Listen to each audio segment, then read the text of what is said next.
1553, Catherine of Aragon, Mary's mother, she ends up passing away. Now, at the time, it was like a very mysterious death, and there were rumors swirling around that King Henry and Anne were both thrilled. Like, they were just loved the idea that she was dead. So once Catherine had passed away, that's when Anne decided, I'm going to try and make things right with Mary, make some peace, make her like me. So she attempted to do so, but Mary just wasn't having it, okay? Let me tell you. Because there were rumors going around that Catherine, her mother, may have been So it was later determined that Catherine most likely died from cancer of the heart. The doctors at the time had no idea what caused her death, which is what led to speculations. Because of this, it led to Mary wanting nothing to do with the king, and his determined that Catherine most likely died from cancer of the heart. The doctors at the time had no idea what caused her death, which is what led to speculations. Because of this, it led to Mary wanting nothing to do with the king and his new wife, Anne.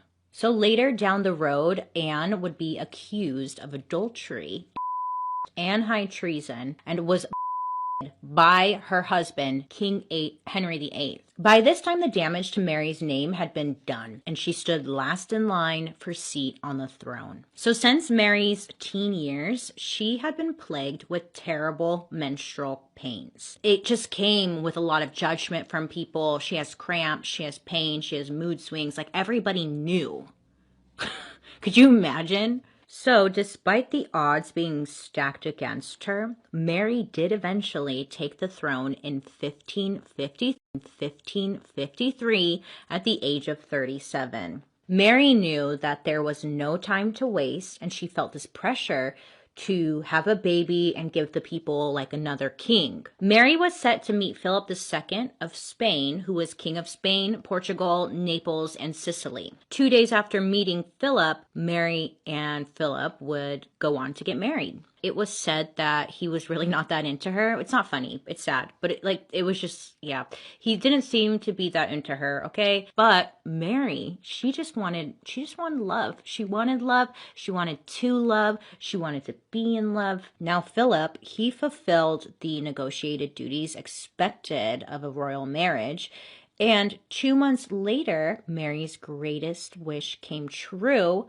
She was pregnant. Now, Mary's experiencing all these symptoms, but the public had remained suspicious of the Queen's recent pregnancy. Now, again, because there is no pregnancy testing, Mary really couldn't come out and be like, hey, look, here's my pregnancy test. See, I am pregnant. So she really couldn't defend herself. Each month, Mary's stomach grew a little bigger, and she would tell people that she could even feel the baby move. But rumors were still going around that she wasn't pregnant at all, and that Mary was secretly plotting to take some other woman's baby and then call it her own. Now, all of these rumors were definitely amplified by the constant comparison to Mary's younger sister, Elizabeth, who was seen as the golden child. So everyone knew about her menstruation issues. Because of this, it led to the rumors of her not really being pregnant. They didn't think it was possible. At this time, England was divided between Catholics and Protestants, but Mary was determined to reunite the country under the true religion by any means necessary. Shortly before Christmas in 1554, she signed an act which would incite a legendary series of executions known as the Marian persecutions, beginning in February 1555. An estimated 240 and 60 women were condemned as Protestant and at the stake. So Mary believed it was her duty by God to bring a Catholic prince into a Catholic realm, and that if she failed to do any of this, she would suffer the wrath and displeasure of the Almighty. Mary was convinced that these executions would scare people and force them to turn their backs on their old faith. And Mary wanted to set an example of what would happen if they decided to not follow her suggestion.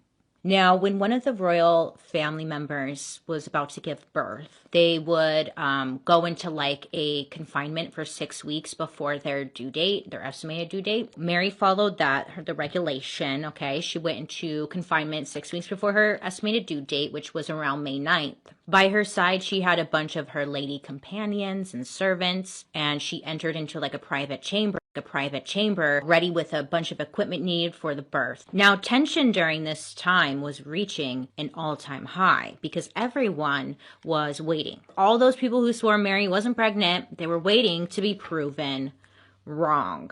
Mary's advisor, his name was Simon Renard, he wrote a letter to Emperor Charles V to give an update, and he said, quote, "Everything in this kingdom depends on the queen's safe deliverance. If God is pleased to grant her a safe delivery, things will take a turn for the better. If not, I foresee disturbance and a change for the worse on so great a scale that the pen can hardly set it down." End quote. May 9th came and went. No baby in sight. Mary had now agreed with her ladies, like, oh yeah, I must have accidentally mixed up my due dates. Right, guys? Yeah, it must be, you know? They thought, okay, yeah, maybe you're going to be having a baby in June. And I'm ready to reveal my little gastronomic secret to you. But hush, don't tell anybody. Are you ready? My secret is that I eat clay. Yeah, it's clay. Now I'll tell you about it. It all started years ago when I was still in kindergarten. Then we had our country house renovated and there were bare walls for a while, and that wasn't the problem at all. I don't remember how it happened and why I did it, but I pressed my face against the wall and smelled it. It smelled like wet asphalt after rain. I was so infatuated that I felt a compulsion to taste it. I mean, to taste the wall. I don't even know how to explain this feeling. Anyway, first I licked the wall. It turned out to be very tasty.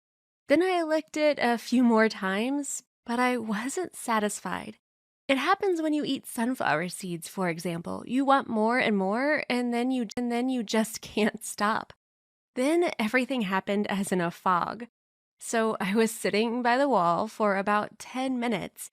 I came down to earth when the doorbell rang and I heard my parents talking. I looked at the wall and saw a hole the size of a walnut. Holy crap, what had I done? How could I disguise it? How could I cover it up? I couldn't think of anything. I should admit that at first my parents didn't notice what I had done to the wall. That's why I ate it more than once. After that, it would fit a whole apple, not just a walnut. Then my mother saw what I had done and I caught hell.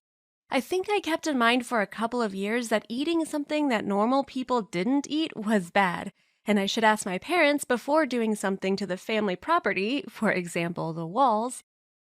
Then I went to school, and there I was infatuated again on the first day because I smelled chalk.